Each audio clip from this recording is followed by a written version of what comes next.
Hello everyone Punjab success मंत्रा YouTube channel ਤੇ ਤੁਹਾਡਾ ਸਾਰਿਆਂ ਦਾ ਬਹੁਤ-ਬਹੁਤ ਸਵਾਗਤ ਹੈ। तो दोस्तों ਅੱਜ ਦਾ ਜਿਹੜਾ ਸੈਸ਼ਨ ਹੈ ਨਾ ਇਹ ਬਹੁਤ ਇੰਪੋਰਟੈਂਟ ਹੋਣ ਵਾਲਾ ਹੈ ਉਹ ਸਟੂਡੈਂਟਸ ਦੇ ਲਈ ਜਿਹੜੇ ਇਹ ਸੋਚਦੇ ਨੇ ਕਿ ਮੈਥ ਜਿਹੜਾ ਬਹੁਤ ਔਖਾ ਹੁੰਦਾ ਹੈ ਜਾਂ ਫਿਰ ਜਿਨ੍ਹਾਂ ਨੂੰ ਇਹ ਲੱਗਦਾ ਹੈ ਕਿ ਮੈਥ ਜਿਹੜਾ ਸਾਨੂੰ ਕਦੇ ਸਮਝ ਹੀ ਨਹੀਂ ਆ ਸਕਦਾ।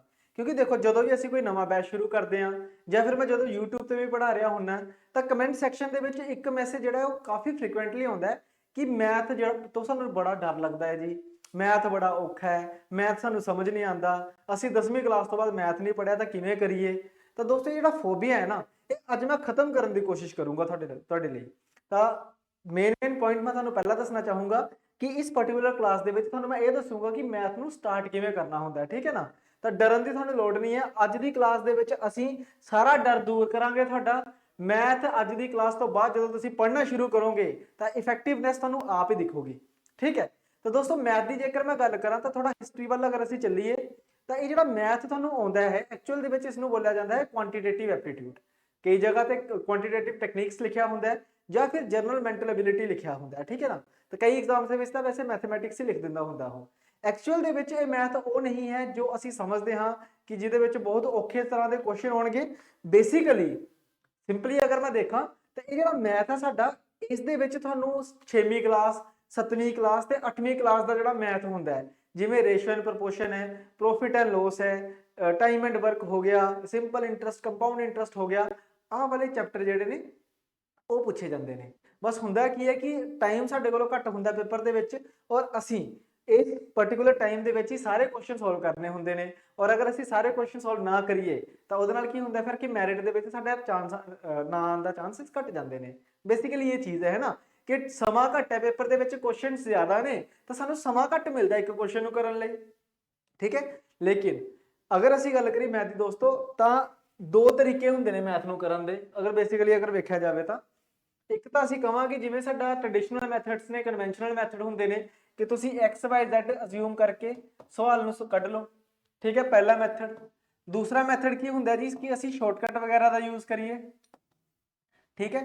ਹੁਣ ਮੁੱਦਾ ਕੀ ਹੈ ਬਈ कि एक्स वाई जेड ਤਾਂ ਅਸੀਂ ਛੋਟੀ ਕਲਾਸਿਸ ਦੇ ਵਿੱਚ ਵੀ ਪੜਿਆ ਹੈ। मैं ਇਹ ਅज्यूम करके ਚੱਲਦਾ कि ਤੁਹਾਨੂੰ याद नहीं है क्योंकि ਤੁਹਾਡੇ ਵਿੱਚੋਂ ਕਾਫੀ ਅਜਿਹੇ ਸਟੂਡੈਂਟ ਵੀ ਹੋਣਗੇ ਜਿਨ੍ਹਾਂ ਨੇ 10th ਤੋਂ ਬਾਅਦ ਆਰਟਸ ਸ਼ੁਰੂ ਕੀਤਾ ਹੋਏਗਾ ਜਾਂ ਫਿਰ ਮੈਡੀਕਲ ਸ਼ੁਰੂ ਕਰ ਲਿਆ ਹੋਏਗਾ ਜਾਂ ਕਾਮਰਸ ਸ਼ੁਰੂ ਕਰ ਲਿਆ ਹੋਏਗਾ। ਹਾਲਾਂਕਿ ਮੈਨੂੰ ਇਹਨਾਂ ਵਿੱਚ ਕੋਈ ਡਿਫਰੈਂਸ ਨਜ਼ਰ ਨਹੀਂ ਆਉਂਦਾ। ਅਗਰ ਤੁਸੀਂ ਨॉन ਮੈਡੀਕਲ ਵੀ ਰੱਖਿਆ ਤਾਂ ਤੁਸੀਂ ਆਹ ਵਾਲਾ ਮੈਥ ਨਹੀਂ ਪੜਿਆ ਨਾ, ਤੁਸੀਂ ਪ੍ਰੋਫਿਟ ਐਂਡ ਲਾਸ ਤਾਂ ਨਹੀਂ ਪੜਿਆ ਉਹਦੇ ਵਿੱਚ, ਠੀਕ ਹੈ। ਤੁਸੀਂ ਟਾਈਮ ਐਂਡ ਵਰਕ ਨਹੀਂ ਪੜਿਆ, ਤੁਸੀਂ ਪਰਸੈਂਟੇਜ ਰੇਸ਼ੋ ਨਹੀਂ ਪੜ੍ਹੀ। ਅਗਰ ਤੁਸੀਂ ਬੀਐਸਸੀ ਨॉन ਮੈਡੀਕਲ ਵੀ ਕੀਤੀ ਹੋਈ ਹੈ, ਬੀਐਸਸੀ ਮੈਥ ਵੀ ਕੀਤਾ ਹੋਇਆ ਹੈ ਤਾਂ ਉਹਦੇ ਵਿੱਚ ਵੀ ਤੁਸੀਂ ਪ੍ਰੋਫਿਟ ਐਂਡ ਲਾਸ ਥੋੜੀ ਪੜੋਗੇ, ਅਰਥਮੈਟਿਕ ਥੋੜੀ ਪੜੋਗੇ ਉਹਦੇ ਵਿੱਚ, ਠੀਕ ਹੈ। ਤਾਂ ਮੈਂ ਤਾਂ ਇਹੀ ਮੰਨ ਕੇ ਚੱਲੂੰਗਾ ਕਿ ਇਰਰਿਸਪੈਕਟਿਵ ਆਫ ਸਟਰੀਮ ਕਿ ਤੁਸੀਂ ਭਾਵੇਂ ਆਰਟਸ ਦੇ ਸਟੂਡੈਂਟ ਹੋ, ਭਾਵੇਂ ਤੁਸੀਂ ਕਮਰਸ ਦੇ ਸਟੂਡੈਂਟ ਹੋ, ਭਾਵੇਂ ਤੁਸੀਂ ਮੈਡੀਕਲ ਨॉन ਮੈਡੀਕਲ ਦੇ ਸਟੂਡੈਂਟ ਹੋ, ਭਾਵੇਂ ਤੁਸੀਂ ਬੀਟੈਕ ਕੀਤੀ ਹੈ, ਜੋ ਮਰਜ਼ੀ ਕੀਤਾ ਹੋਇਆ ਹੈ, ਠੀਕ ਹੈ। ਤੁਹਾਡੇ ਲਈ ਹਰ ਇੱਕ ਸਟੂਡੈਂਟ ਲਈ ਆ ਜਿਹੜਾ ਮੈਥ ਹੈ ਉਹੀ ਹੈ ਜਿਹੜਾ 10 ਤੋਂ ਬਾਅਦ ਤੁਸੀਂ ਕਦੀ ਵੇਖਿਆ ਹੀ ਨਹੀਂ ਹੋਏਗਾ, ਠੀਕ ਹੈ। ਤਾਂ ਆਲਮੋਸਟ ਹਰ ਇੱਕ ਸਟੂਡੈਂਟ ਨੂੰ ਮਿਨੀਮਮ 5 ਸਾਲ ਹੋ ਗਏ ਹੋਣਗੇ ਇਹ ਚੀਜ਼ਾਂ ਕੀਤੇ ਹੋਏ ਨੂੰ। अगर मैं नॉर्मल ग्रेजुएशन भी काउंट करा तो 10th तो बाद 5 साल तो लगते ही ने, +1 +2 तो 3 साल ग्रेजुएशन, तो मिनिमम 5 साल सारे इस पर्टिकुलर मैथ तो अलग हो चुके ने, ये तुसी नहीं पढ़िया होया, ठीक है। सिनारियो अगर मैं इनिशियल पॉइंट की गल करा तो इनिशियल पॉइंट की है कि हर एक स्टूडेंट एक जगह ते है, सारिਆਂ ਨੂੰ घट्टो घट्ट 5 साल हो गए मैथ पढ़े हुए, ठीक है। आ वाला मैथ ਜਿਹੜਾ ਅਸੀਂ ਕੰਪੀਟੀਟਿਵ एग्जाम्स ਦੇ ਲਈ ਪੜ੍ਹਦੇ ਹੁੰਦੇ ਆ, ठीक है। ਹੁਣ ਦੋਸਤੋ ਹੁੰਦਾ ਕੀ ਹੈ तीन तरह के स्टूडेंट ਸਾਨੂੰ ਵੇਖਣ ਨੂੰ ਮਿਲੇ ਹੋਣਗੇ। ਇੱਕ ਨੂੰ ਅਸੀਂ ਕਵਾਂਗੇ ਐਵਰੇਜ, ਇੱਕ ਜਿਹੜਾ ਕਹਿੰਦੇ ਆ ਕਿ ਸਾਨੂੰ ਡਰ ਹੀ ਬੜਾ ਲੱਗਦਾ ਜੀ, ਹੈ ਨਾ। ਉਹਨਾਂ ਨੇ ਬਸ ਇੱਕੋ ਰੱਟ ਲਾਈ ਹੋਈ ਹੈ ਕਿ ਬਈ ਸਾਨੂੰ ਬਹੁਤ ਡਰ ਹੈ, ਬਹੁਤ ਫੀਅਰ ਹੈ ਜੀ, ਅਸੀਂ ਨਹੀਂ ਕਰ ਸਕਦੇ ਜੀ ਮੈਥ, ਠੀਕ ਹੈ। ਔਰ ਇੱਕ ਜਿਹਨਾਂ ਨੂੰ ਬੜਾ ਵਧੀਆ ਤਰੀਕੇ ਨਾਲ ਈਜ਼ੀਲੀ ਸਮਝ ਲੈਂਦੇ ਨੇ ਮੈਥ ਨੂੰ ਔਰ ਵਧੀਆ ਤਰੀਕੇ ਨਾਲ ਕੁਐਸਚਨ ਕੱਢ ਲੈਂਦੇ ਨੇ, ਹੈ ਨਾ, ਜਿਹਨਾਂ ਨੂੰ ਅਸੀਂ ਇਹ ਕਹਿ ਸਕਦੇ ਹਾਂ ਕਿ ਬਈ they are very confident about mathematics, ठीक है। तीन तरह के स्टूडेंट देखने को मिलते हैं। एक एवरेज स्टूडेंट की होंगे भाई कि अगर इसको सिखाया जाए तो ईजिली कैप्चर कर जाता है, ठीक है। बस अगर थोड़ी प्रैक्टिस और कर ले तो यह भी कॉन्फिडेंट हो सकता है मैथ को लैके, ठीक है।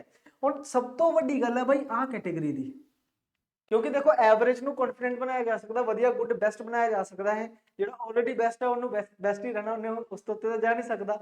मेन मेरा मोटिव की है कि जो स्टूडेंट जिन्होंने डर लगता मैथ तो वो एवरेज तक किवें पहुंचे, फिर जो एवरेज तक पहुंचेगा फिर वो कॉन्फिडेंट किवें होवे मैथ को लैके कि भाई मैथ के अगर 30 क्वेश्चन पेपर च आ रहे हैं तो घट्टो घट्ट अगर पेपर तो पहले ही इन्नी गल सोचे हो कि 25 प्लस तो ईजिली हो जाएंगे मेरे, इन्ना कॉन्फिडेंस चाहिए, ठीक है ना।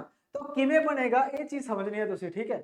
ਹੁਣ ਮੈਂ ਤੁਹਾਨੂੰ ਇੱਕ ਐਗਜ਼ਾਮਪਲ ਦੇਵਾਂਗਾ, ਉਸ ਐਗਜ਼ਾਮਪਲ ਨੂੰ ਤੁਸੀਂ ਆਪਣੇ ਤੇ ਲੈ ਕੇ ਦੇਖਣਾ ਹੈ, ਫਿਰ ਤੁਹਾਨੂੰ ਈਜ਼ੀਲੀ ਸਮਝ ਆਏਗਾ ਜੋ ਮੈਂ ਕਹਿਣਾ ਚਾਹ ਰਿਹਾ, ਠੀਕ ਹੈ। ਦੇਖੋ ਜੀ, ਅਗਰ ਤੁਸੀਂ ਇਹ ਵੀਡੀਓ ਦੇਖ ਰਹੇ ਹੋ, ਅਗਰ ਤੁਹਾਨੂੰ ਵੀ ਲੱਗਦਾ ਹੈ ਕਿ ਬਈ ਨਹੀਂ ਮੈਨੂੰ ਮੈਥ ਤੋਂ ਬਹੁਤ ਡਰ ਲੱਗਦਾ ਹੈ, ਜਾਂ ਮੈਥ ਮੈਂ ਨਹੀਂ ਪੜਿਆ ਹੋਇਆ, ਮੈਨੂੰ 10 ਸਾਲ ਹੋ ਗਏ ਮੈਥ ਨੂੰ ਪੜ੍ਹੇ ਹੋਏ ਨੂੰ, ਤਾਂ ਦੇਖੋ ਬੱਚੇ, ਤੁਹਾਨੂੰ ਡਰ ਲੱਗਣ ਦਾ ਰੀਜ਼ਨ ਪਤਾ ਕੀ ਹੈ? ਉਹ ਮੈਥ ਨਹੀਂ ਹੈ, ਮੈਥ ਰੀਜ਼ਨ ਨਹੀਂ ਹੈ, ਠੀਕ ਹੈ।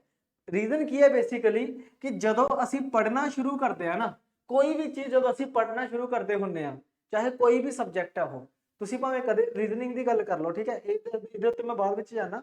ਰੀਜ਼ਨਿੰਗ ਦੀ ਗੱਲ ਕਰਦੇ ਆ, ਅੱਜ ਤੋਂ ਪਹਿਲਾਂ ਕਦੀ ਜ਼ਿੰਦਗੀ 'ਚ ਤੁਸੀਂ ਰੀਜ਼ਨਿੰਗ ਨਹੀਂ ਪੜ੍ਹੀ ਹੋਏਗੀ, ਤੁਸੀਂ ਕੰਪੀਟੀਸ਼ਨ ਦੀ ਤਿਆਰੀ ਕਰਨ ਆਏ ਹੋ, ਪਹਿਲੀ ਵਾਰ ਤੁਸੀਂ ਰੀਜ਼ਨਿੰਗ ਪੜ੍ਹੀ ਹੈ, ਤੁਸੀਂ ਪਹਿਲੀ ਵਾਰ ਬਲੱਡ ਰਿਲੇਸ਼ਨ ਕੀਤਾ ਹੋਏਗਾ, ਪਹਿਲੀ ਵਾਰ ਡਾਇਰੈਕਸ਼ਨ, ਪਹਿਲੀ ਵਾਰ ਪਜ਼ਲਾਂ ਕੱਢੀਆਂ ਹੋਣਗੀਆਂ, ਇਸ ਤੋਂ ਪਹਿਲਾਂ ਤੁਸੀਂ ਕਦੇ ਕੀਤਾ ਹੀ ਨਹੀਂ। ਸਕੂਲ ਦੇ ਵਿੱਚ ਸਾਨੂੰ ਕਦੀ ਨਹੀਂ ਕਰਾਇਆ ਜਾਂਦਾ ਇਹ। ਅਗਰ ਮੈਂ ਆਪਣੇ ਪਰਟੀਕੂਲਰ ਜਿਹੜੇ ਸਟੂਡੈਂਟਸ ਦੀ ਏਜ 22 23 24 25 26 ਸਾਲ ਹੈ, ਇਹਨਾਂ ਨੇ ਕਦੇ ਵੀ ਰੀਜ਼ਨਿੰਗ ਨਹੀਂ ਪੜ੍ਹੀ ਹੋਏਗੀ, ਹੈ ਨਾ। ਰੀਜ਼ਨਿੰਗ ਤੁਸੀਂ ਪਹਿਲੀ ਵਾਰ ਪੜ੍ਹੀ ਹੋਏਗੀ ਜਦੋਂ ਤੁਸੀਂ ਕੰਪੀਟੀਸ਼ਨ ਦੀ ਤਿਆਰੀ ਕਰਨੀ ਸ਼ੁਰੂ ਕੀਤੀ ਹੈ ਨਾ, ਬਟ ਸਟਿਲ ਤੁਸੀਂ ਸਮਝ ਲੈਂਦੇ ਹੋ, ਠੀਕ ਹੈ। ਇਹਦਾ ਮਤਲਬ ਇਹ ਨਹੀਂ ਹੈ ਕਿ ਉਹ ਸੌਖੀ ਹੈ ਜਾਂ ਔਖੀ ਹੈ, ਇਹਦਾ ਮਤਲਬ ਪਤਾ ਕੀ ਹੈ ਕਿ ਤੁਸੀਂ ਸ਼ੁਰੂਆਤ ਕਰਦੇ ਹੋ ਜ਼ੀਰੋ ਤੋਂ, ਠੀਕ ਹੈ। ਤੁਹਾਡਾ ਕੋਈ ਬੇਸ ਹੀ ਨਹੀਂ ਹੈ, ਤੁਹਾਡੀ ਕੋਈ ਪਾਸਟ ਹਿਸਟਰੀ ਹੀ ਨਹੀਂ ਹੈ ਉਹਦੇ ਤੋਂ ਲੈ ਕੇ, ਇਸ ਲਈ ਤੁਸੀਂ ਜੱਜ ਨਹੀਂ ਕਰ ਪਾਉਂਦੇ ਕਿ ਇਹ ਚੀਜ਼ ਸੌਖੀ ਹੈ ਜਾਂ ਇਹ ਚੀਜ਼ ਔਖੀ ਹੈ। ਤਾਂ ਤੁਸੀਂ ਨੋਰਮਲੀ ਜ਼ੀਰੋ ਤੋਂ ਪੜ੍ਹਨਾ ਸ਼ੁਰੂ ਕਰਦੇ ਹੋ, ਤਾਂ ਆਟੋਮੈਟਿਕਲੀ ਕੀ ਹੁੰਦਾ ਜੀ, ਤੁਹਾਨੂੰ ਸਮਝ ਆਉਂਦੀ ਹੈ, ਤੁਸੀਂ ਵਧੀਆ ਤਰੀਕੇ ਨਾਲ ਕਰ ਦਿੰਦੇ ਹੋ ਰੀਜ਼ਨਿੰਗ। ਬਹੁਤ ਘੱਟ ਸਟੂਡੈਂਟ ਹੁੰਦੇ ਨੇ ਜਿਨ੍ਹਾਂ ਨੂੰ ਰੀਜ਼ਨਿੰਗ ਸਮਝ ਨਹੀਂ ਆਉਂਦੀ, ਆਲਮੋਸਟ 95% ਸਟੂਡੈਂਟ ਰੀਜ਼ਨਿੰਗ ਦੇ ਵਿੱਚੋਂ ਪੂਰਾ ਸਕੋਰ ਕਰ ਲੈਂਦੇ ਨੇ, ਠੀਕ ਹੈ ਨਾ। ਉਸੇ ਤਰੀਕੇ ਨਾਲ ਮੈਥ ਦੀ ਜੇਕਰ ਮੈਂ ਗੱਲ ਕਰਾਂ, ਜਦੋਂ ਅਸੀਂ ਮੈਥ ਪੜ੍ਹਨ ਆਉਂਦੇ ਹੁੰਦੇ ਆ ਨਾ, ਇੱਥੇ ਮੰਨ ਲਓ ਮੈਥ ਦੀ ਕਲਾਸ ਆ ਗਈ, ਤਾਂ ਸਾਡੇ ਮਨ ਦੇ ਵਿੱਚ ਪਤਾ ਕੀ ਹੁੰਦਾ ਹੈ ਕਿ 10th ਤੋਂ ਪਹਿਲਾਂ ਤਾਂ ਯਾਰ ਸਾਡੇ ਨੰਬਰ ਹੀ ਨਹੀਂ ਆਉਂਦੇ ਹੁੰਦੇ, ਅਸੀਂ ਤਾਂ ਫੇਲ ਹੋ ਜਾਂਦੇ ਹੁੰਦੇ ਸੀਗੇ ਮੈਥ ਚੋਂ, ਸਾਡੇ ਤਾਂ ਨੰਬਰ ਹੀ 40 ਆਉਂਦੇ ਸੀਗੇ 100 ਵਿੱਚੋਂ, ਜਾਂ ਨੰਬਰ ਹੀ ਸਾਡੇ 33 ਬਣਦੇ ਸੀਗੇ ਬੜੇ ਔਖੇ, ਤਾਂ ਡਰ ਆ ਗਿਆ ਨਾ ਮਨ ਦੇ ਵਿੱਚ। ਤੁਸੀਂ ਇਹ ਵਾਲਾ ਜਿਹੜਾ ਕੁਆਂਟੀਟੇਟਿਵ ਐਪਟੀਟਿਊਡ ਹੈ, ਜਿਹੜਾ ਕੰਪੀਟੀਸ਼ਨ ਦਾ ਮੈਥ ਹੈ, ਉਸ ਨੂੰ ਤੁਸੀਂ ਆਪਣੇ ਸਕੂਲ ਨਾਲ ਕੰਪੇਅਰ ਕਰ ਰਹੇ ਹੋ, ਤੁਸੀਂ ਉਸ ਨੂੰ ਆਪਣੇ ਕਾਲਜ ਨਾਲ ਕੰਪੇਅਰ ਕਰ ਰਹੇ ਹੋ, ਜੋ ਕਿ ਬਿਲਕੁਲ ਵੀ ਠੀਕ ਗੱਲ ਨਹੀਂ ਹੈ। ਸਕੂਲ ਦੇ ਵਿੱਚ ਜਦੋਂ ਅਸੀਂ ਮੈਥ ਕਰਦੇ ਹੁੰਦੇ ਸੀਗੇ, ਅਸੀਂ ਸਟੈਪ ਬਾਈ ਸਟੈਪ, ਹੈ ਨਾ, left hand side, right hand side, ਮਿਲਾ ਕੇ ਲਾਸਟ ਦੇ ਵਿੱਚ ਆਨਸਰ ਕਰਦੇ ਸੀਗੇ, ਠੀਕ ਹੈ। ਬਟ ਹੁਣ ਕੀ ਹੋ ਰਿਹਾ, ਹੁਣ ਕੁਐਸਚਨ ਤੁਹਾਡੇ ਸਾਹਮਣੇ ਹੈ, ਤੁਸੀਂ ਜਿਹੜਾ ਮਰਜ਼ੀ ਤਰੀਕਾ ਲਗਾਓ, ਆਨਸਰ ਚਾਹੀਦਾ ਬਸ, ਠੀਕ ਹੈ। ਤੁਹਾਨੂੰ ਸਿਰਫ ਆਨਸਰ ਚਾਹੀਦਾ, ਤੁਸੀਂ ਭਾਵੇਂ ਆਪਸ਼ਨ ਦੇਖ ਕੇ ਆਨਸਰ ਦੇ ਦਿਓ, ਭਾਵੇਂ ਤੁਸੀਂ ਹੈ ਨਾ ਆਪੋਜ਼ਿਟ ਚੱਲ ਕੇ ਆਪਸ਼ਨ ਪੁੱਟ ਕਰਕੇ ਆਨਸਰ ਕੱਢ ਲਓ, ਤੁਸੀਂ ਕੋਈ ਵੀ ਸ਼ਾਰਟਕਟ ਲਗਾ ਲਓ, ਠੀਕ ਹੈ। ਮਤਲਬ ਉਹ ਸਾਰੀਆਂ ਚੀਜ਼ਾਂ ਜੋ ਤੁਸੀਂ ਸਕੂਲ 'ਚ ਕਦੇ ਨਹੀਂ ਕੀਤੀਆਂ। ਸਕੂਲ 'ਚ ਕੀ ਹੁੰਦਾ ਸੀਗਾ, ਸਟ੍ਰੇਟ ਫੋਰਵਰਡ ਇੱਕੋ ਹੀ ਤਰੀਕਾ, ਬਾਈ ਉਸੇ ਤਰੀਕੇ ਨਾਲ ਕੁਐਸਚਨ ਕੱਢਣਾ ਹੈ, ਔਰ ਸਟੈਪ ਦੇ ਤੁਹਾਨੂੰ ਨੰਬਰ ਮਿਲਣਗੇ, ਇਹ ਹੁੰਦਾ ਸੀਗਾ। ਤਾਂ ਬਈ ਇਹ ਸੇਮ ਕਿੱਦਾਂ ਹੋ ਗਿਆ, ਮਤਲਬ ਜੋ ਤੁਸੀਂ ਸਕੂਲ ਦੇ ਵਿੱਚ ਮੈਥ ਪੜ੍ਹਦੇ ਹੋ ਔਰ ਜਿਹੜਾ ਕੰਪੀਟੀਸ਼ਨ ਦਾ ਮੈਥ ਆ, ਉਹ ਸੇਮ ਕਿੱਦਾਂ ਹੋਇਆ? ਨਾਮ ਸੇਮ ਹੋਣ ਨਾਲ ਥੋੜੀ ਸੇਮ ਹੋ ਜਾਏਗਾ, ਹਾਂਜੀ, ਨਾਮ ਸੇਮ ਹੋਣ ਨਾਲ ਥੋੜੀ ਸੇਮ ਹੋ ਜਾਏਗਾ ਜੀ। ਇਹ ਤਾਂ ਤੁਸੀਂ ਜੀਐਸ ਦੀ ਐਗਜ਼ਾਮਪਲ ਲੈ ਕੇ ਚੱਲੋ, ਜੀਐਸ ਵੀ ਤਾਂ ਅਸੀਂ ਪੜ੍ਹੀ ਹੋਈ ਹੈ 10th ਤੱਕ, ਉਸ ਦੇ ਵਿੱਚ ਕੀ ਹੁੰਦਾ ਸੀਗਾ, ਕੁਐਸਚਨ ਆਉਂਦਾ ਹੁੰਦਾ ਸੀਗਾ, ਤੁਸੀਂ ਲਿਖੋ 250 ਵਰਡਸ ਦੇ ਵਿੱਚ, 150 ਵਰਡਸ ਦੇ ਵਿੱਚ ਲਿਖੋ। ਅੱਜ ਕੱਲ ਕੀ ਹੋ ਰਿਹਾ ਹੈ, ਕੁਐਸਚਨ ਹੈ, 4 ਆਪਸ਼ਨ ਹੈ, ਟਿਕ ਮਾਰਨੀ ਹੈ ਬਸ। ਡਿਫਰੈਂਸ ਹੈ ਨਾ, ਪਹਿਲਾਂ ਤੁਸੀਂ ਪੂਰਾ ਐਨਾਲਿਸਿਸ ਕਰਦੇ ਹੁੰਦੇ ਸੀਗੇ, ਹੁਣ ਤੁਸੀਂ ਫੈਕਚੁਅਲ ਇਨਫੋਰਮੇਸ਼ਨ ਯਾਦ ਰੱਖਣੀ ਹੈ। ਉਸੇ ਤਰੀਕੇ ਨਾਲ ਬਾਈ, ਕਿ ਜੋ ਸਾਡੇ ਕਨਵੈਨਸ਼ਨਲ ਮੈਥਡ ਸੀਗੇ ਮੈਥ ਦੇ, ਮੰਨ ਕੇ ਚਲੋ ਤੁਹਾਨੂੰ ਨਹੀਂ ਸਮਝ ਆਉਂਦੇ ਸੀਗੇ ਉਸ ਟਾਈਮ ਦੇ ਵਿੱਚ, ਜਾਂ ਸਮਝ ਆਉਂਦੇ ਵੀ ਸੀਗੇ XYZ, ਮੈਂ ਉੱਤੇ ਕੋਈ ਵੀ ਟਿੱਪਣੀ ਨਹੀਂ ਕਰੂੰਗਾ, ਬਟ ਸਟਿਲ ਮੰਨ ਲਓ ਤੁਹਾਨੂੰ ਨਹੀਂ ਸਮਝ ਆਉਂਦੇ ਸੀਗੇ, ਤਾਂ ਕੋਈ ਗੱਲ ਨਹੀਂ, ਫਿਰ ਕੀ ਹੋ ਗਿਆ, ਮੈਂ ਕਿਹੜਾ ਤੁਹਾਨੂੰ ਉਹ ਵਾਲੇ ਤਰੀਕੇ ਕਰਵਾਉਣ ਲੱਗਾ। ਸਿੱਖਣੀ ਤਾਂ ਚੀਜ਼ ਤੁਸੀਂ ਨਵੀਂ ਹੈ ਨਾ, ਸਿੱਖਣੀ ਤਾਂ ਚੀਜ਼ ਤੁਸੀਂ ਨਵੀਂ ਹੈ। ਹੁਣ ਇਹ ਤਾਂ ਹੈ ਨਹੀਂ ਕਿ ਮੈਂ ਤੁਹਾਨੂੰ ਅੱਜ ਪਰਸੈਂਟੇਜ ਕਰਾਊਂਗਾ ਔਰ ਪਰਸੈਂਟੇਜ ਦੇ ਵਿੱਚ ਤੁਹਾਨੂੰ NCERT ਵਾਲੇ ਕੁਐਸਚਨ ਕਰਵਾਊਂਗਾ, ਔਰ ਜੋ NCERT ਦੇ ਮੈਥਡ ਨੇ ਉਹ ਵਾਲੇ ਮੈਥਡ ਸ਼ੁਰੂ ਕਰਾਊਂਗਾ, ਜਾਂ ਫਿਰ ਪੰਜਾਬ ਬੋਰਡ ਦੀ ਕਿਤਾਬ ਚੱਕ ਲਾਂਗੇ ਅਸੀਂ, ਉਹ ਕੰਮ ਤਾਂ ਬਿਲਕੁਲ ਵੀ ਨਹੀਂ ਹੋਣਾ, ਹੈ ਨਾ। ਅਸੀਂ ਨਵੀਂ ਚੀਜ਼ ਸਿੱਖਣੀ ਹੈ। ਤੁਸੀਂ ਇਹ ਨਾ ਸਮਝੋ ਕਿ ਇਹ ਮੈਥ ਹੈ। ਪਹਿਲੀ ਗੱਲ ਤਾਂ ਮੈਥ ਬੋਲਣਾ ਬੰਦ ਕਰੋ ਜੀ, ਠੀਕ ਹੈ, ਇਸ ਨੂੰ ਮੈਥ ਨਹੀਂ ਬੋਲਣਾ ਕਿਸੇ ਨੇ ਵੀ। ਅੱਜ ਤੋਂ ਬਾਅਦ ਤੁਸੀਂ ਇੱਕ ਗੱਲ ਯਾਦ ਰੱਖਣੀ ਹੈ, ਇਸ ਨੂੰ ਅਸੀਂ ਕੀ ਬੋਲਾਂਗੇ ਹੁਣ, ਕੁਆਂਟੀਟੇਟਿਵ ਐਪਟੀਟਿਊਡ, ਕੁਆਂਟੀਟੇਟਿਵ ਐਪਟੀਟਿਊਡ। नाम सही लेना शुरू करो, मैथ नहीं बोलना है किसी ने भी, ठीक है। क्या बोलना है, क्वांटिटेटिव एप्टीट्यूड। और ये समझ कर चलो कि ये बिल्कुल डिफरेंट है, कभी स्कूल ਦੇ ਵਿੱਚ ਸਾਨੂੰ ਪੜਾਇਆ ਨਹੀਂ ਗਿਆ ਰੀਜ਼ਨਿੰਗ ਦੀ ਤਰ੍ਹਾਂ, ਹੈ ਨਾ, ਅਸੀਂ ਪਹਿਲੀ ਵਾਰੀ ਪੜਨ ਲੱਗੇ ਹਾਂ, ਠੀਕ ਹੈ। ਹੁਣ ਪਹਿਲੀ ਵਾਰੀ ਜੇਕਰ ਤੁਸੀਂ ਪੜਨ ਲੱਗੇ ਹੋ, ਤਾਂ ਕੁਆਂਟੀਟੇਟਿਵ ਐਪਟੀਟਿਊਡ ਨੂੰ, ਯਾਨੀ ਕਿ ਕੁਆਂਟਸ ਨੂੰ ਪੜਨਾ ਕਿਵੇਂ ਹੁੰਦਾ, ਉਸ ਦੇ ਲਈ 3 ਚੀਜ਼ਾਂ ਨੇ ਜਿਹੜੀਆਂ ਤੁਸੀਂ ਯਾਦ ਰੱਖਣੀਆਂ ਨੇ। 3 ਸਟੈਪ ਅਗਰ ਤੁਸੀਂ ਯਾਦ ਰੱਖੋਗੇ ਬੱਚੇ, ਤਾਂ ਮੈਂ ਗਰੰਟੀ ਨਾਲ ਕਹਿ ਸਕਦਾ ਹਾਂ ਕਿ ਅਜਿਹਾ ਕੋਈ ਚੈਪਟਰ ਨਹੀਂ ਹੋਏਗਾ ਜਿਹੜਾ ਤੁਹਾਨੂੰ ਨਾ ਆਉਂਦਾ ਹੋਵੇ। ਔਰ ਮੈਥ ਜਿਹੜਾ ਹੈ ਨਾ, ਇੰਨਾ ਵਧੀਆ ਹੋ ਜਾਏਗਾ ਤੁਹਾਡਾ ਕਿ ਤੁਸੀਂ ਆਪ ਹੀ ਕਹੋਗੇ ਕਿ ਡਰ ਤਾਂ ਖਤਮ ਹੋ ਗਿਆ ਜੀ, ਠੀਕ ਹੈ। ਮੈਂ ਕੀ ਕੀਤਾ, ਪਰ ਪਾਸਟ ਹਿਸਟਰੀ ਤੋਂ ਪਹਿਲਾਂ ਇਹਨੂੰ ਕੱਟ ਕੀਤਾ ਕਿ ਬਈ ਇਹ ਨਵੀਂ ਚੀਜ਼ ਹੈ ਜਿਹੜੀ ਅਸੀਂ ਪੜ੍ਹਨੀ ਹੈ, ਸਕੂਲ ਦੇ ਵਿੱਚ ਅਸੀਂ ਕਦੀ ਪੜ੍ਹੀ ਨਹੀਂ, ਔਰ ਜਿਹੜੀ ਚੀਜ਼ ਕਦੀ ਦੇਖੀ ਨਹੀਂ ਉਸ ਤੋਂ ਡਰਨਾ ਵੀ ਕਿਉਂ ਹੈ, ਉਸ ਤੋਂ ਡਰ ਵੀ ਨਹੀਂ ਹੈ, ਠੀਕ ਹੈ ਨਾ। तो चलो देखो जी, पहला स्टेप की जेकर मैं गल करा जी, ਸਭ ਤੋਂ ਪਹਿਲਾ ਸਟੈਪ ਜਿਹੜਾ ਹੁੰਦਾ ਕੁਆਂਟਸ ਨੂੰ ਪੜ੍ਹਨ ਲਈ that is calculation। ਸਭ ਤੋਂ ਇੰਪੋਰਟੈਂਟ ਪਾਰਟ ਹੁੰਦਾ ਭਾਈ ਕੈਲਕੂਲੇਸ਼ਨ। ਇਸ ਤੋਂ ਬਿਨਾ ਤੁਸੀਂ ਜਿੰਨਾ ਮਰਜ਼ੀ ਜ਼ੋਰ ਲਗਾ ਲਓ ਨਹੀਂ ਆ ਸਕਦਾ ਮੈਥ, ਜਾਂ ਨਹੀਂ ਆ ਸਕਦਾ ਤੁਹਾਨੂੰ ਕੁਆਂਟੀਟੇਟਿਵ ਐਪਟੀਟਿਊਡ ਜਾਂ ਫਿਰ ਜਨਰਲ ਮੈਂਟਲ ਐਬਿਲਿਟੀ, ਠੀਕ ਹੈ ਨਾ। ਤਾਂ ਕੁਆਂਟ ਦਾ ਜਿਹੜਾ ਸਭ ਤੋਂ ਵੱਡਾ ਬੇਸ ਹੁੰਦਾ ਨਾ ਉਹ ਕੈਲਕੂਲੇਸ਼ਨ ਹੀ ਹੁੰਦੀ ਹੈ। ਤੁਸੀਂ ਸਾਰੇ ਕਨਸੈਪਟ ਸਿੱਖ ਲਓ, ਤੁਸੀਂ ਜਿੰਨੇ ਮਰਜ਼ੀ ਸਵਾਲ ਕਰ ਲਓ, ਨਵਾਂ ਸਵਾਲ ਤੁਹਾਡੇ ਸਾਹਮਣੇ ਆਊਗਾ, ਕਨਸੈਪਟ ਲਗਾ ਲਓਗੇ, ਕਰਨੀ ਤਾਂ ਐਟ ਦੀ ਐਂਡ ਤੁਸੀਂ ਕੈਲਕੂਲੇਸ਼ਨ ਹੀ ਹੈ, ਠੀਕ ਹੈ ਕਿ ਨਹੀਂ। ਔਰ ਕੈਲਕੂਲੇਸ਼ਨ ਦੇ ਵਿੱਚ ਕਰਨਾ ਕੁਝ ਨਹੀਂ ਹੈ, ਬਸ 20 ਤੱਕ ਟੇਬਲ ਯਾਦ ਕਰ ਲਓ, ਬਹੁਤ ਨੇ, ਠੀਕ ਹੈ। ਪਲੱਸ ਮਾਈਨਸ ਕਰਨ ਦੀ ਥੋੜੀ ਪ੍ਰੈਕਟਿਸ ਕਰ ਲਓ। ਇਸ ਤੋਂ ਇਲਾਵਾ 30 ਤੱਕ ਤੁਸੀਂ ਸਕੁਅਰ ਯਾਦ ਕਰ ਲਓ ਔਰ 15 ਤੱਕ ਤੁਸੀਂ ਕਿਊਬ ਯਾਦ ਕਰ ਲਓ। ਮੈਂ ਇਹ ਨਹੀਂ ਕਹਿੰਦਾ ਤੁਹਾਨੂੰ ਕਿ ਤੁਸੀਂ 50 ਟੇਬਲ ਯਾਦ ਕਰੋ, 30 35 40 ਟੇਬਲ ਯਾਦ ਕਰੋ, ਜੋ ਡੂਏਬਲ ਹੈ, ਜੋ ਇੱਕ ਨੋਰਮਲ ਸਟੂਡੈਂਟ ਜਿਹਨੂੰ ਮੈਥ ਤੋਂ ਡਰ ਲੱਗ ਰਿਹਾ ਸੀਗਾ 10 ਮਿੰਟ ਪਹਿਲਾਂ, ਮੈਂ ਉਹਦੀ ਗੱਲ ਕਰ ਰਿਹਾ ਕਿ ਅਗਰ 20 ਤੱਕ ਟੇਬਲ ਯਾਦ ਕਰ ਲੇ, 30 ਤੱਕ ਸਕੁਅਰ, 15 ਤੱਕ ਕਿਊਬ ਯਾਦ ਕਰ ਲੇ, ਤਾਂ ਬਾਈ ਆਰਾਮ ਨਾਲ ਦੀ ਕੈਲਕੂਲੇਸ਼ਨ ਜਿਹੜੀ ਉਹ ਇੰਪਰੂਵ ਹੋ ਸਕਦੀ ਹੈ। ਤੁਹਾਨੂੰ ਸ਼ਾਰਟਕਟ ਸਿੱਖਣ ਦੀ ਲੋੜ ਨਹੀਂ ਹੈ, ਠੀਕ ਹੈ। YouTube ਤੇ ਕਈ ਜਗ੍ਹਾ ਤੇ ਤੁਹਾਨੂੰ ਸ਼ਾਰਟਕਟ ਵੀ ਦੇਖਣ ਨੂੰ ਮਿਲੇ ਹੋਣਗੇ, ਬਟ ਉਹ ਸ਼ਾਰਟਕਟ ਬੈਂਕਿੰਗ ਦੇ ਲਈ ਰੈਲੇਵੈਂਟ ਹੋ ਸਕਦੇ ਨੇ, ਪੰਜਾਬ ਦੇ ਐਗਜ਼ਾਮ ਦੇ ਲਈ ਨਹੀਂ ਹੈ, ਕਿਉਂਕਿ ਕੈਲਕੂਲੇਸ਼ਨ ਥੋੜੀ ਆ ਰਹੀ ਹੈ ਤੁਹਾਨੂੰ ਪੇਪਰ ਦੇ ਵਿੱਚ। ਇਹ ਅਸੀਂ ਕੈਲਕੂਲੇਸ਼ਨ ਕਰ ਰਹੇ ਹਾਂ ਮੈਥ ਦੇ ਵੱਖਰੇ ਸਵਾਲ, ਜਿਹੜੇ ਅਦਰ ਕੁਐਸਚਨਸ ਨੇ, ਟੌਪਿਕਸ ਦੇ ਕੁਐਸਚਨਸ ਨੇ, ਉਹਨਾਂ ਨੂੰ ਸੋਲਵ ਕਰਨ ਲਈ, ਠੀਕ ਹੈ। ਔਰ ਮੰਨ ਲਓ ਅਗਰ ਉਹ ਸ਼ਾਰਟਕਟ ਯੂਜ਼ ਵੀ ਹੋ ਰਿਹਾ ਹੋਏਗਾ ਤਾਂ ਕਿਆ ਇੰਨੀ ਪ੍ਰੈਜ਼ੈਂਸ ਆਫ ਮਾਈਂਡ ਹੋਏਗੀ ਕਿ ਪੇਪਰ ਦੇ ਵਿੱਚ ਤੁਸੀਂ ਉਹ ਮੈਥਡ ਲਗਾਓਗੇ। ਆ ਜਾ ਕੇ ਅਸੀਂ ਦੁਬਾਰਾ ਕਰਨੇ ਕੀ ਹੈ, ਗੁਣਾ ਹੀ ਕਰਨੀ ਹੈ, ਪੜ੍ਹਨਾ ਅਸੀਂ ਟੇਬਲ ਹੀ ਹੈ, ਤਾਂ 20 ਤੱਕ ਟੇਬਲ ਪੜ੍ਹ ਲਓ, ਠੀਕ ਹੈ। ਹੁਣ ਤੁਹਾਡੇ ਵਿੱਚ ਜਿਹੜੇ ਸਟੂਡੈਂਟਸ ਨੂੰ ਪਹਿਲਾਂ ਲੱਗਦਾ ਸੀਗਾ ਕਿ ਮੈਨੂੰ ਮੈਥ ਤੋਂ ਡਰ ਲੱਗਦਾ ਜਾਂ ਮੈਥ ਮੇਰਾ ਬੜਾ ਵੀਕ ਹੈ, ਮੈਂ ਗਾਰੰਟੀ ਨਾਲ ਕਹਿ ਸਕਦਾ, ਤੁਸੀਂ ਕਮੈਂਟ ਸੈਕਸ਼ਨ 'ਚ ਆਨਸਰ ਵੀ ਕਰਨਾ ਇਸ ਗੱਲ ਦਾ, ਤੁਹਾਨੂੰ ਇਹਨਾਂ ਵਿੱਚੋਂ ਇਹ ਕੁਝ ਨਹੀਂ ਆਉਂਦਾ ਹੋਏਗਾ, ਮਤਲਬ ਤੁਹਾਨੂੰ 20 ਤੱਕ ਟੇਬਲ ਨਹੀਂ ਯਾਦ ਹੋਣਗੇ। ਤੁਸੀਂ ਮੈਂ ਇਸ ਚੀਜ਼ ਨੂੰ ਮੈਂ ਕਹਿ ਸਕਦਾ 99% ਸਟੂਡੈਂਟਸ ਨੂੰ ਇਹ ਚੀਜ਼ ਨਹੀਂ ਆਉਂਦੀ ਹੋਏਗੀ, ਤੁਹਾਨੂੰ 19 ਦਾ, 18 ਦਾ, 17 ਦਾ ਟੇਬਲ ਨਹੀਂ ਆਉਂਦਾ ਹੋਏਗਾ, ਠੀਕ ਹੈ ਨਾ। ਤਾਂ ਸਭ ਤੋਂ ਪਹਿਲੀ ਗੱਲ, ਜਦੋਂ ਵੀ ਕਦੇ ਕੁਆਂਟ ਪੜ੍ਹਨਾ ਹੋਵੇ, ਪ੍ਰੈਪਰੇਸ਼ਨ ਸਟਾਰਟ ਕਰਨ ਲੱਗੇ ਹੋ, ਤਾਂ ਸਟਾਰਟ ਕਿੱਥੋਂ ਕਰਨਾ ਹੈ ਇਹ ਵਧੀਆ ਤਰੀਕੇ ਨਾਲ ਪਤਾ ਹੋਣਾ ਚਾਹੀਦਾ ਹੈ, ਠੀਕ ਹੈ ਨਾ। ਤਾਂ ਇਹ ਹੈ ਪਹਿਲਾ ਸਟੈਪ, 20 ਤੱਕ ਟੇਬਲ ਯਾਦ ਕਰੋ, ਪਲੱਸ ਮਾਈਨਸ ਕਰਨ ਦੀ ਪ੍ਰੈਕਟਿਸ ਕਰੋ ਮਨ ਦੇ ਵਿੱਚ। ਜਿਵੇਂ ਮਨ 'ਚ ਸੋਚੋ 35 + 68 ਕਿੰਨਾ ਹੋਏਗਾ, ਮਨ 'ਚ ਸੋਚੋ, ਦਿਮਾਗ ਜਿੰਨਾ ਚਲਾਓਗੇ ਨਾ ਉਨਾ ਤੇਜ਼ ਹੋਣਾ ਸ਼ੁਰੂ ਹੋ ਜਾਏਗਾ, ਠੀਕ ਹੈ ਨਾ। 30 ਤੱਕ ਸਕੁਅਰ ਯਾਦ ਕਰ ਲਓ, 15 ਤੱਕ ਕਿਊਬ ਯਾਦ ਕਰ ਲਓ। ਜਦੋਂ ਪਹਿਲਾ ਸਟੈਪ ਕਲੀਅਰ ਹੋ ਜਾਏਗਾ, ਉਸ ਤੋਂ ਬਾਅਦ ਹੋਣਾ ਜੀ ਤੁਸੀਂ ਸਟੈਪ 2 ਤੇ, ਉਸ ਤੋਂ ਬਾਅਦ ਹੋਣਾ ਜੀ ਤੁਸੀਂ ਸਟੈਪ 2 ਤੇ। ਔਰ ਸਟੈਪ 2 ਕੀ ਹੈ ਸਾਡਾ, ਕਿ ਤੁਸੀਂ ਜਿੰਨੇ ਵੀ ਟੌਪਿਕਸ ਨੇ ਉਹਨਾਂ ਨੂੰ 1 ਬਾਏ 1 ਉਹਨਾਂ ਦੇ ਸਾਰੇ ਕਨਸੈਪਟ ਜਿਹੜੇ ਨੇ ਉਹ ਸਿੱਖਣੇ ਨੇ, ਠੀਕ ਹੈ। ਔਰ ਇਦਾਂ ਨਹੀਂ ਹੈ ਕਿ ਤੁਸੀਂ ਇਹ ਵੀ ਸਿੰਪਲੀ ਸਾਰੇ ਕਨਸੈਪਟ ਇੱਦਾਂ ਦੇਖ ਕੇ ਯਾਦ ਕਰ ਲਓ ਨਾ, ਉਹ ਕੰਮ ਨਹੀਂ ਕਰਨਾ ਹੁੰਦਾ। ਕੀ ਹੈ ਕਿ ਇੱਕ ਪ੍ਰੋਪਰ ਤਰੀਕਾ ਹੁੰਦਾ ਹੈ ਹਰ ਇੱਕ ਚੀਜ਼ ਨੂੰ ਸਮਝਣ ਦਾ। ਜਿਵੇਂ ਐਗਜ਼ਾਮਪਲ ਦੇ ਤੌਰ ਤੇ ਮੈਂ ਦੱਸਦਾ, ਮੰਨ ਲਓ ਤੁਸੀਂ ਪਰਸੈਂਟੇਜ ਕਰ ਰਹੇ ਹੋ, ਠੀਕ ਹੈ, ਮੈਂ ਔਰਲੀ ਦੱਸਣ ਲੱਗਾ ਇਸ ਚੀਜ਼ ਨੂੰ, ਠੀਕ ਹੈ, ਤੁਸੀਂ ਨੋਟ ਕਰਨਾ ਹੋਵੇਗਾ ਨੋਟ ਕਰ ਲਿਓ। ਅਗਰ ਤੁਸੀਂ ਪਰਸੈਂਟੇਜ ਪੜ੍ਹਨ ਲੱਗੇ ਹੋ ਤਾਂ ਪਰਸੈਂਟੇਜ ਦੇ ਵਿੱਚ ਕੀ ਕੀ ਟਾਈਪਸ ਬਣ ਸਕਦੀਆਂ ਨੇ। ਅਗਰ ਮੈਂ ਟਾਈਪਸ ਦੀ ਗੱਲ ਕਰਾਂ ਤਾਂ ਕੀ ਕੀ ਟਾਈਪਸ ਬਣ ਸਕਦੀਆਂ ਨੇ ਬਾਈ, ਤੁਹਾਨੂੰ ਮੀਨਿੰਗ ਪਤਾ ਹੋਣਾ ਚਾਹੀਦਾ ਪਰਸੈਂਟੇਜ ਦਾ, ਤੁਹਾਨੂੰ ਯੂਜ਼ ਪਤਾ ਹੋਣਾ ਚਾਹੀਦਾ ਕਿ ਪਰਸੈਂਟੇਜ ਦਾ ਯੂਜ਼ ਕਿਵੇਂ ਕੀਤਾ ਜਾਂਦਾ, ਠੀਕ ਹੈ। ਫਿਰ ਉਸ ਤੋਂ ਬਾਅਦ ਪਰਸੈਂਟੇਜ ਨੂੰ ਸੋਲਵ ਕਿਵੇਂ ਕਰਨਾ ਹੁੰਦਾ ਇਹ ਪਤਾ ਹੋਣਾ ਚਾਹੀਦਾ, ਇਹੀ ਹੈ। ਫਿਰ ਇਹਦੇ ਵਿੱਚ ਆਉਂਦਾ ਪਰਸੈਂਟ ਇੰਕਰੀਜ਼, ਪਰਸੈਂਟ ਡਿਕਰੀਜ਼, ਫਿਰ ਆਉਂਦਾ ਜੀ ਸਕਸੈਸਿਵ ਇੰਕਰੀਜ਼, ਸਕਸੈਸਿਵ ਡਿਕਰੀਜ਼। ਫਿਰ ਇਸ ਦੇ ਵਿੱਚ ਇਲੈਕਸ਼ਨ ਵਾਲੇ ਕੁਐਸਚਨ ਆਉਂਦੇ ਨੇ ਜੀ, ਮਿਕਸਚਰ ਵਾਲੇ ਕੁਐਸਚਨ ਆਉਂਦੇ ਨੇ, ਵੈਨ ਡਾਇਗਰਾਮ ਦੇ ਕੁਐਸਚਨਸ ਆਉਂਦੇ ਆ, ਇਸ ਤੋਂ ਇਲਾਵਾ ਮਿਕਸਚਰਸ ਦੇ ਉੱਤੇ ਕੁਐਸਚਨ ਆ ਜਾਂਦੇ ਨੇ, ਹੈਨਾ, ਮਾਰਕਸ ਵਾਲੇ ਕੁਐਸਚਨ ਆ ਜਾਂਦੇ ਨੇ। ਤਾਂ ਇਹ ਸਾਰੇ ਕੀ ਹੈ, ਟਾਈਪਸ ਆਫ ਕੁਐਸਚਨਸ ਨੇ। ਤਾਂ ਤੁਸੀਂ ਕੀ ਕਰਨਾ, ਹਰ ਇੱਕ ਟਾਈਪ ਕਰੋ, ਉਹਦੇ ਨਾਲ ਮਿਲਦੇ ਜੁਲਦੇ 5-5 MCQ ਕਰੋ, ਤਾਂ ਕਿ ਤੁਹਾਨੂੰ ਥੋੜਾ ਜਿਹਾ ਕਨਸੈਪਟ ਯੂਜ਼ ਕਰਨ ਦੀ ਆਦਤ ਹੋ ਜਾਏ, ਠੀਕ ਹੈ। ਇਹ ਸਟੈਪ 2 ਹੈ। ਔਰ ਹਰ ਇੱਕ ਚੈਪਟਰ ਦੇ ਵਿੱਚ ਤੁਸੀਂ ਇਸ ਤਰੀਕੇ ਨਾਲ ਇਸ ਨੂੰ ਪ੍ਰਿਪੇਅਰ ਕਰਨਾ, ਠੀਕ ਹੈ। ਪਰ ਸਟੈਪ 3 ਕੀ ਹੁੰਦਾ ਬਾਈ ਸਾਡਾ, ਜੋ ਕਿ ਸਭ ਤੋਂ ਜ਼ਰੂਰੀ ਹੈ ਜੀ, ਕਿਉਂਕਿ ਕੈਲਕੂਲੇਸ਼ਨ ਆਉਂਦੀ ਹੈ, ਟੌਪਿਕਸ ਦੇ ਸਾਰੇ ਕਨਸੈਪਟ ਤੁਹਾਡੇ ਕਲੀਅਰ ਨੇ, ਬਟ ਜੇਕਰ ਤੁਸੀਂ ਪ੍ਰੈਕਟਿਸ ਨਹੀਂ ਕੀਤੀ, ਪ੍ਰੈਕਟਿਸ MCQs ਮੋਸਟ ਇੰਪੋਰਟੈਂਟ ਜੀ, ਤਾਂ ਕੁਝ ਨਹੀਂ ਕੀਤਾ, ਠੀਕ ਹੈ। ਮੈਥ ਪੜ੍ਹਨ ਲੱਗੇ ਹੋ, ਮੰਨ ਲਓ ਰਫਲੀ 17 ਚੈਪਟਰਸ ਹੁੰਦੇ ਨੇ, ਇਹਦੇ 17 ਚੈਪਟਰਸ ਨੇ, ਠੀਕ ਹੈ। ਹਰ ਇੱਕ ਚੈਪਟਰ ਦੇ ਘੱਟੋ ਘੱਟ 100 ਸਵਾਲ ਤਾਂ ਕਰੋ। ਬੇਸਿਕਸ ਦੀ ਜੇਕਰ ਮੈਂ ਗੱਲ ਕਰਾਂ, ਇੱਕ ਵਾਰ ਪੂਰਾ ਸਰਕਲ ਘੁਮਾਉਣ ਲਈ ਜੇ ਤੁਸੀਂ ਹਰ ਚੈਪਟਰ ਦੇ 100 ਸਵਾਲ ਕਰਦੇ ਹੋ, ਟੋਟਲ 1700 ਸਵਾਲ ਬਣਨਗੇ। ਇਸ ਤੋਂ ਬਾਅਦ ਤੁਹਾਡਾ ਬਣੇਗਾ ਬੇਸ। ਇੰਨਾ ਕਰਨ ਤੋਂ ਬਾਅਦ ਤੁਹਾਡਾ ਮੈਥ ਦਾ ਬੇਸ ਬਣ ਜਾਊਗਾ। ਉਸ ਤੋਂ ਬਾਅਦ ਤੁਸੀਂ ਦੇਖੋ, ਇਹ ਦੋ ਚੀਜ਼ਾਂ ਤਾਂ ਕਰਨੀਆਂ ਹੀ ਨਹੀਂ, ਫਿਰ ਤੀਸਰਾ ਕੰਮ ਕੀ ਹੈ, ਆਹ ਕੰਮ ਕਰਨਾ ਜੀ। ਤੁਸੀਂ ਪ੍ਰੈਕਟਿਸ ਕਰੋ ਜਿੰਨਾ ਹੋ ਸਕਦਾ ਹੈ। ਅਗਰ ਤੁਸੀਂ ਡੇਲੀ ਬੇਸਿਸ ਤੇ 40 ਸਵਾਲ ਵੀ ਕਰਦੇ ਹੋ ਮਿਕਸ, ਇਹਨਾਂ ਕਰਨ ਤੋਂ ਬਾਅਦ 40 MCQ ਤੁਸੀਂ ਕੀ ਕਰਨਾ ਜੀ, ਮਿਕਸ ਕਰਨੇ ਨੇ, ਮਿਕਸਡ MCQ। ਅਗਰ ਤੁਸੀਂ ਪ੍ਰੈਕਟਿਸ ਕਰਦੇ ਹੋ, 1 ਘੰਟੇ ਦਾ ਕੰਮ ਹੈ ਜੀ ਸਾਰਾ।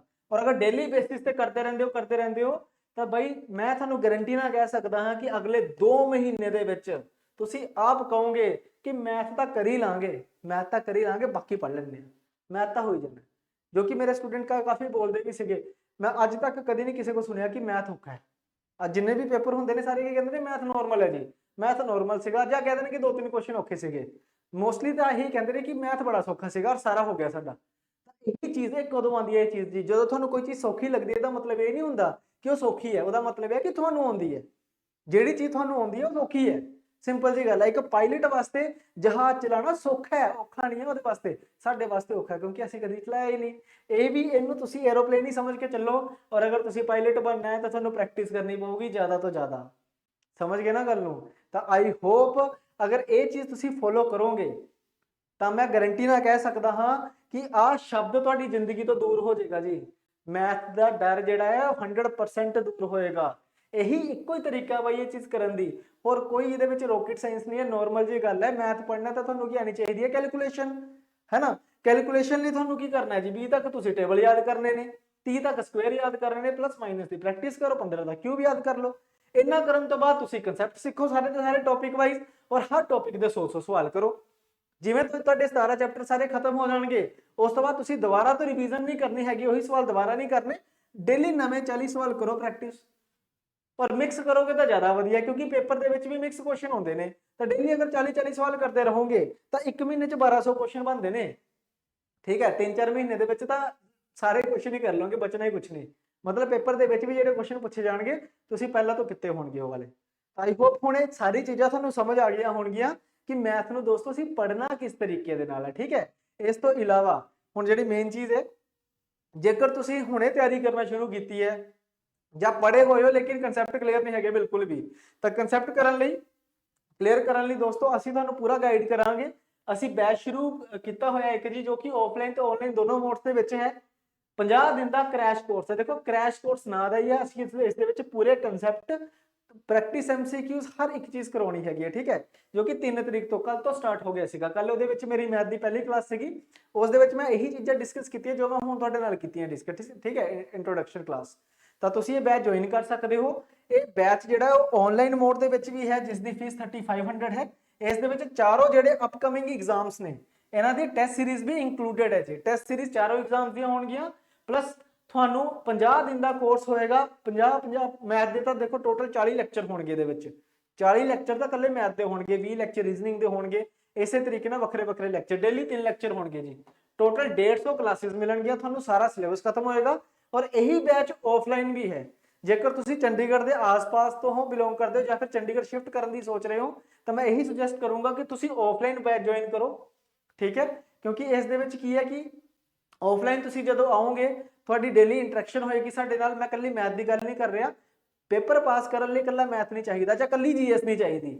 ठीक है, मैथ GS रीजनिंग इंग्लिश सब कुछ चाहिए है, एवरेज तो ज़्यादा चाहिए है, इसलिए सब कुछ ही पढ़ना है ना। तो अगर तुसीं ऑफलाइन ज्वाइन करते हो तो तुसीं इंटरैक्टिव भी कर पाओगे। अदरवाइज अगर तुसीं ऑनलाइन भी ज्वाइन करते हो तो तुहाडा असीं एक टैलीग्राम ग्रुप बनावांगे, जिस विच सारे टीचर्स भी होणगे, तो तुहाडे सारे डाउट्स भी नाल क्लीयर होंदे जाणगे।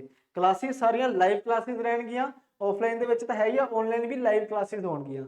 और इस दी रिकॉर्डिंग जिहड़ी है, पूरे बैच की जिहड़ी रिकॉर्डिंग है वो 1 साल तक वैलिड होएगी।